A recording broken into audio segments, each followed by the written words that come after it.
দেখলাম ইউনূস সাহেব জাপানে বসে বিএনপি সম্পর্কে বদনাম করছে। একটু লজ্জাও লাগলো না দেশের সম্পর্কে বিদেশে বসে বদনাম করতে? তিনি বললেন একটি দল নির্বাচন চায়, আর আমরা বলতে চাই একটি লোক নির্বাচন চায় না, সে হলো ইউনূস। স্বাধীনতার ঘোষক শহীদ রাষ্ট্রপতি জিয়া রহমান আজকে ৪৪তম মৃত্যুবার্ষিকী। আমি এই সারাবার্ষিক উপলক্ষে দেশের প্রধান খালেদা জিয়া, আমাদের অ্যাক্টিং চেয়ারম্যান তারেক রহমান এবং দলের পক্ষ থেকে দেশবাসীর দোয়া কামনা করছি।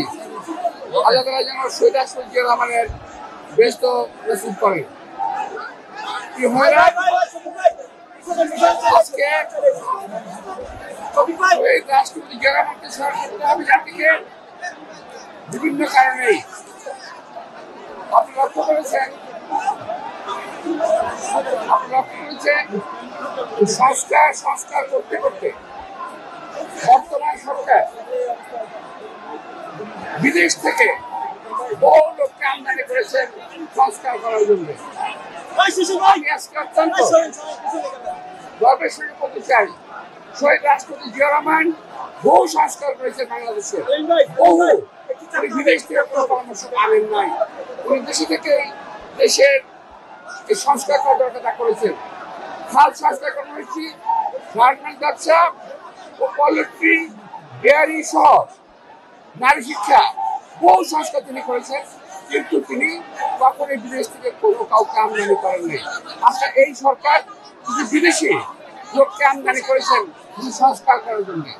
আবার এই সংস্কার করতে করতে এমন জায়গায় চলে গেছে যে তারা আজকে আর নির্বাচন করতে চায় না।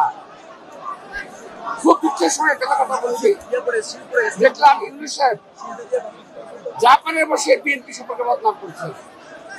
একটু লজ্জাও লাগলো না দেশের সম্পর্কে বিদেশে বসে বদনাম করতে?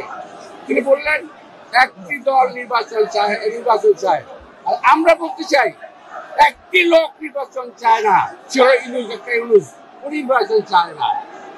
বিএনপি বরাবর নির্বাচন চেয়েছে ডিসেম্বরের মধ্যে, এবং এই ডিসেম্বরের কথা কিন্তু ইউনূস সাহেব স্বয়ং বলেছেন, আমরা বলি নাই, তারই প্রস্তাব। পরবর্তীতে তিনি শিফট করে চলে গেলেন জুন মাসে নির্বাচনের কথা বলেন, এই নির্বাচন কখনো বাংলাদেশে হবে না। সুতরাং নির্বাচন করতে হয় ডিসেম্বরের মধ্যে করতে হবে। আর নির্বাচন করতে না চান ইউনূস সাহেবের দায়িত্ব, আমাদের দায়িত্ব নয়। আমরা জাতি বাংলাদেশ জনগণ এই নির্বাচন আদায় করবে, নইলে এই দেশের ভৌগোলিক অগ্রগতি থাকবে না।